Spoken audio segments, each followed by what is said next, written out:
Baik, selamat pagi, selamat siang, selamat sore, selamat malam. Teman-teman, bagaimana melihat orang yang menggunakan pakaian seperti ini? Pasti kamu tahu, di benak kamu pasti kamu berpikir, oh itu orang yang akan bekerja di suatu perusahaan. Ya, pernah 1 bulan, setengah hari ikut bekerja di perusahaan sekitar perusahaan kecil lah, yaitu waktu ingin merintis jalan negara paralel, jalan perbatasan daerah dari Nangasran menuju ke sekitarnya.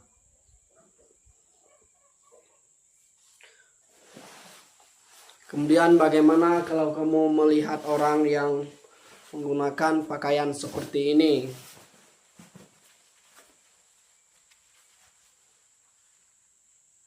Ya, pasti kamu juga sudah mengerti, sudah tahu, yaitu orang yang akan bekerja di suatu pemerintah atau mungkin di desa atau lembaga pemerintah resmi lainnya, P3K, guru.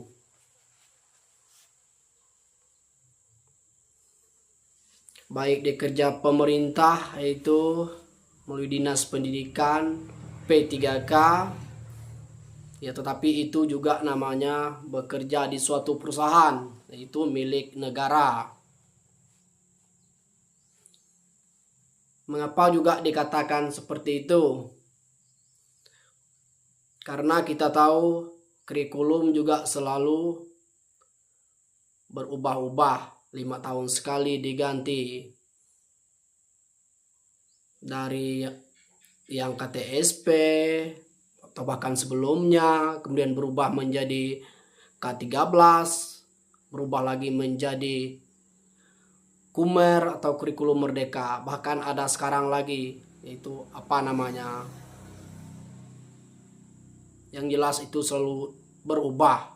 Entah gimana kapannya untuk tetap memakai suatu kurikulum yang memang sepertinya udah tetap tidak lagi diubah-ubah. Atau kita tidak tahu gimana perkembangannya selanjutnya. Karena juga negara Indonesia ini ya memiliki beragam, mungkin pola pikirnya juga jelas beragam juga karena manusia. Tetapi saya ingat dari buku yang telah juga dibaca, ada seorang pakar juga mengatakan, dia pakar finansial, saya katakan orang mentor juga, ahli di bidang finansial, pembisnis, pengusaha, bisa juga disebut orang kaya.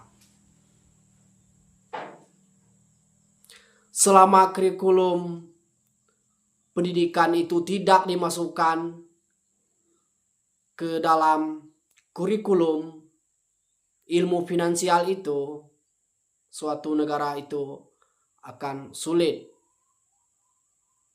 untuk mencapai kemakmuran. Bukan yang hanya dikatakan sekali lagi salam sejahtera, tetapi salam kemakmuran, salam makmur. Bagaimana bisa makmur kalau kurikulum finansial, keuangan, financial freedom tidak dimasukkan ke dalam satuan pendidikan di sekolah-sekolah? Ya, ini akan menjadi problema bagi suatu generasi. Saya mohon maaf jika mungkin perkataan ini mungkin agak menyinggung, menyudutkan, tetapi kita berpikir generasi kita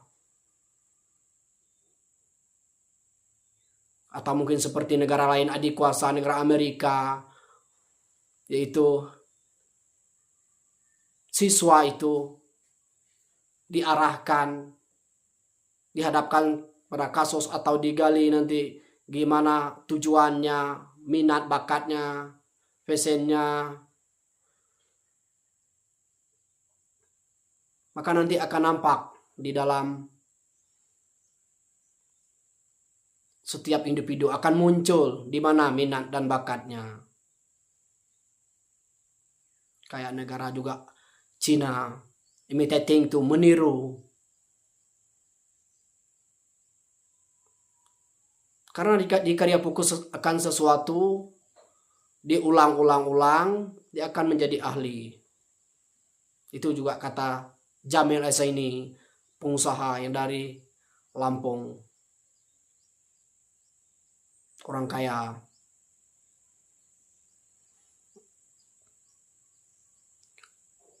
Mungkin hanya ini yang dapat saya sampaikan. Saya minta maaf jika ada bahasa yang menyudutkan. Ini hanya demi generasi kita, anak cucu kita. Bagaimana pemerintah dengan sistem pendidikan kita yang sampai sekarang seperti ini. Saya ucapkan selamat pagi dan salam sejahtera, salam makmur. Selamat pagi dan salam makmur untuk generasi Indonesia yang tercinta. Selamat pagi, selamat malam, selamat siang, selamat sore, selamat malam. Terima kasih.